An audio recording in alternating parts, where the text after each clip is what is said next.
للذين أحسنوا الحسنى وزيادة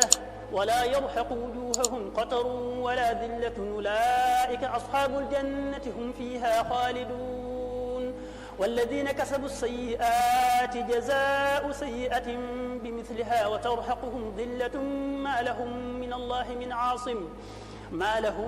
الله من عاصم كأنما أغشيت وجوههم قطعا من الليل مظلما أولئك أصحاب النار هم فيها خالدون ويوم نحشرهم جميعا ثم نقول للذين أشركوا مكانكم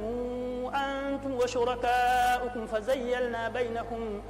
فزيلنا بينهم وقال شركاؤهم ما كنتم إيانا تعبدون فكفى بالله شهيدا بيننا وبينكم إن كنا عن عبادتكم لغافلين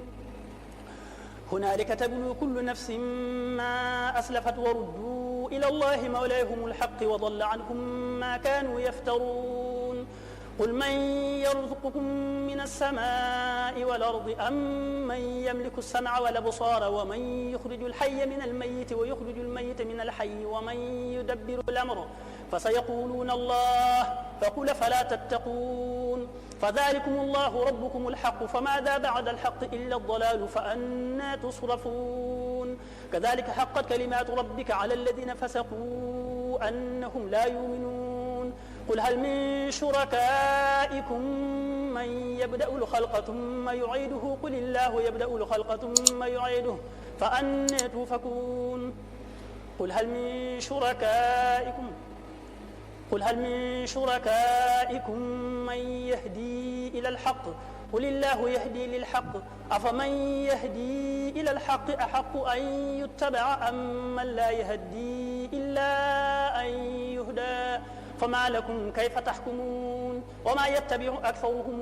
إلا ظنا إن الظن لا يغني من الحق شيئا إن الله عليم بما يفعلون وما كان هذا القرآن أن يفترى من دون الله ولكن تصديق الذي بين يديه وتفصيل الكتاب لا ريب فيه من رب العالمين أم يقولون افتراه قل فاتوا بصورة مثله وادعوا من استطعتم من دون الله إن كنتم صادقين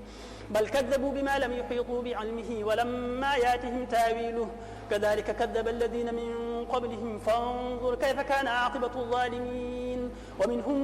من يؤمن به ومنهم من لا يؤمن به وربك أعلم بالمفسدين وإن كذبوك فقل لي عملي ولكم عملكم أنتم بريئون مما أعمل وأنا بريء مما تعملون ومنهم من يستمعون إليك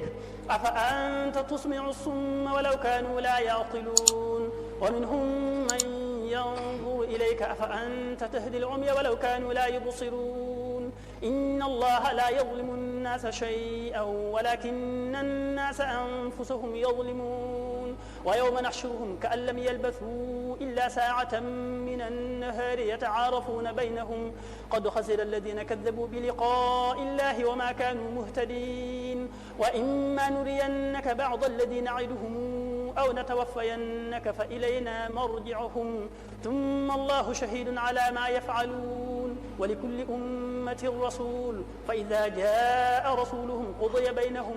بالقسط وهم لا يظلمون ويقولون متى هذا الوعد إن كنتم صادقين قل لا أملك لنفسي ضرا ولا نفعا إلا ما شاء الله لكل أمة نجل إذا جاء أجلهم فلا يستأخرون ساعة ولا يستقدمون قل رأيتم إن أتاكم عذابه بياتا أو نهارا ماذا يستعجل منه المجرمون